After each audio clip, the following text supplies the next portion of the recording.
یہ صرف ایک زمین کا ٹکڑا نہیں، یہ وہ سرزمین ہے جہاں انبیاء نے قدم رکھے، جہاں وحی نازل ہوئی، جہاں سے معراج ہوئی۔ آج اس پر ظلم کی سیاہ رات چھائی ہوئی ہے، لیکن کیا ہم جانتے ہیں کہ فلسطین کی حقیقت کیا ہے؟ احادیث اس کے بارے میں کیا کہتی ہے، اور آج کے مسلمان اس پر کیا کردار ادا کر رہے ہیں؟ آئیے جانتے ہیں تفصیل سے۔ فلسطین مشرق وسطیٰ کا ایک قدیم علاقہ ہے جو تین بڑے ادیان اسلام، عیسائیت اور یہودیت کے لیے مقدس سمجھا جاتا ہے۔ یہی سرزمین بیت المقدس کی ہے، جسے قرآن میں الارض المبارکہ یعنی برکت والی زمین کہا گیا ہے۔ قرآن میں اللہ تعالیٰ فرماتا ہے، یعنی پاک ہے وہ ذات جو اپنے بندے کو راتوں رات مسجد الحرام سے مسجد الاقصیٰ لے گئی۔ یہ وہ مسجد ہے جہاں سے نبی کریم صلی اللہ علیہ وآلہ وسلم کو آسمانوں کی سیر کروائی گئی۔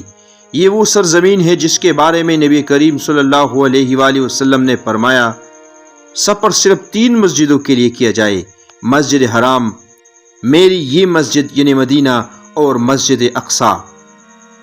فلسطین اور نبی اکرم صلی اللہ علیہ وآلہ وسلم کی پیشن گوئیاں۔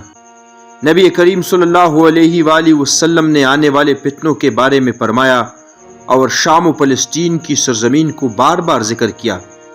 حدیث میں آتا ہے، شام جس میں فلسطین شامل ہے کے لیے خوشخبری ہو، کیونکہ اللہ کی رحمت کے فرشتے اس پر اپنے پروں کا سایہ کرتے ہیں۔ یہ سرزمین قیامت کے قریب اہم کردار ادا کرے گی۔ دجال کا فتنہ بھی اسی علاقے میں ظاہر ہوگا، اور سیدنا عیسیٰ علیہ السلام بھی اسی سرزمین میں دجال کو قتل کریں گے۔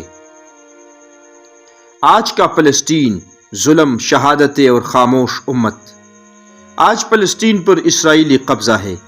غزہ، مغربی کنارے، بیت المقدس، ہر جگہ ظلم، بمباری اور معصوم جانوں کی قربانی ہے۔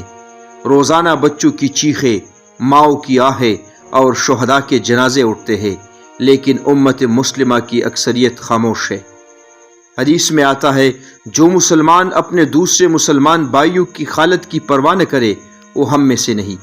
یہ وقت ہے جاگنے کا، سوشل میڈیا پر پوسٹ سے آگے بڑھنے کا، دعاؤں، مدد، بائیکاٹ اور شعور پھیلانے کا۔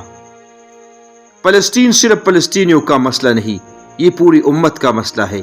یہ قبلہ اول کی سرزمین ہے، یہ وہ مقام ہے جہاں نبیوں کے قدم پڑے، اور آج وہی سرزمین خون سے رنگی ہوئی ہے۔ کیا ہم خاموش رہیں گے یا اپنی حیثیت کے مطابق کچھ نہ کچھ کریں گے؟